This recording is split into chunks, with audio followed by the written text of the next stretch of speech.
Every year, California passes new laws affecting rental properties, but this year, there are a lot more to deal with. Today, we're giving a quick summary of those that will have the most impact in 2026.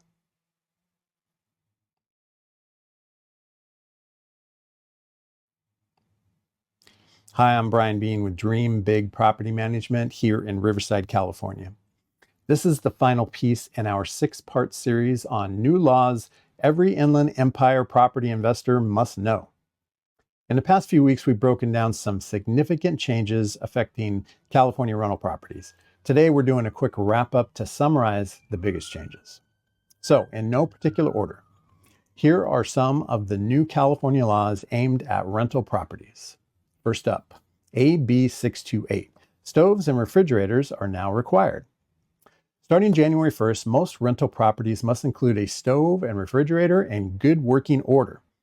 This new law applies to new leases or renewals, extensions, or modifications of existing leases, beginning in 2026.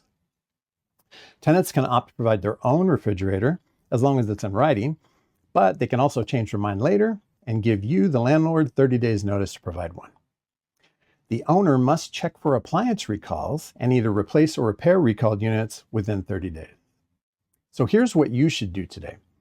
If you have an occupied rental unit, survey the appliances and collect model and serial numbers, document them in your files, and then check for recalls on the refrigerator and stove units that you own. If you have a vacant unit for lease, you might as well get any missing appliances now while the holiday sales are still in force. Next, AB 2622, Handyman work limit increases. California recently doubled the amount that you are allowed to pay an unlicensed handyman to $1,000 from the previous $500 cap. This $1,000 cap is for an entire job, not a piecemeal for each task of a project, so don't try to game that system. The higher limit adds legal flexibility for repairs such as painting, patching drywall, replacing faucets, minor repairs. But for jobs $1,000 or more, or that require building permits, you still need a licensed contractor. Whoever does the work, make sure they have insurance, even though the law doesn't require it. Taking effect in October, AB 246, the Social Security Eviction Shield. After the recent federal government shutdowns threatened to interrupt Social Security benefits, California lawmakers put in place protections for renters who depend upon Social Security, effectively suspending evictions for non-payment of rent. According to the law, a renter being evicted must prove 3 things. 1, their Social Security benefits were terminated, delayed, or reduced. 2, the interruption was due to no fault of the renter. And 3, the hardship prevented them from paying the rent. Renter proves all 3 of these points, the court can effectively delay the eviction proceedings up to 6 months, or until the renter finally receives their benefits. The renter still owes all the back rent, and they must bring it current within 14 days of resumption of their benefits. This law stays in effect through January 2029. Next, SB 610, Natural Disaster Cleanup Duties. Enacted in October, following the horrific LA wildfires, this new law requires property owners to remediate uninhabitable conditions after a declared disaster.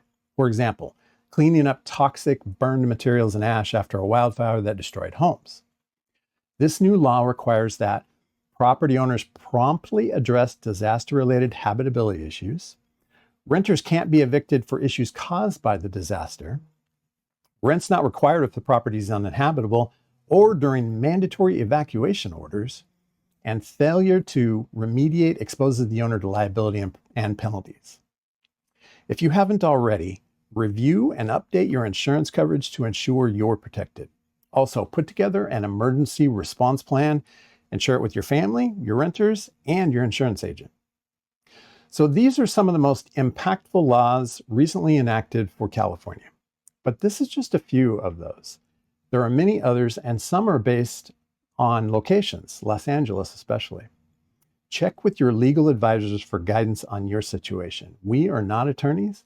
My intent is just to get you to call the right people and ask the right questions, because that's what smart investors do. They prepare for the inevitable problems that come with providing housing. Here are some preparations that you can make today to do that.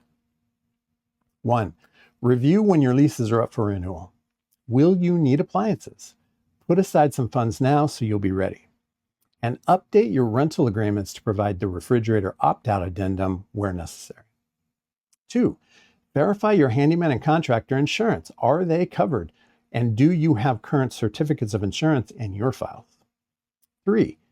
Review your reserve accounts. Do you have 6 months of your property's expenses sitting in a separate bank account for emergencies? Like, say, if the federal government shutdown that was put on hold until February 1st resumes and stops your renters' Social Security checks? This is your emergency fund. It will help you sleep better knowing you can weather a storm. 4. Create an emergency response plan. Who do you call when a disaster strikes? Do you have cell numbers for your insurance agent, your contractor, your handyman, the renters and their emergency contacts in case of a natural disaster? 5. Document everything. Communication, repairs, expenses, appliances, all should be stored digitally in your Google, Apple, or Amazon cloud account.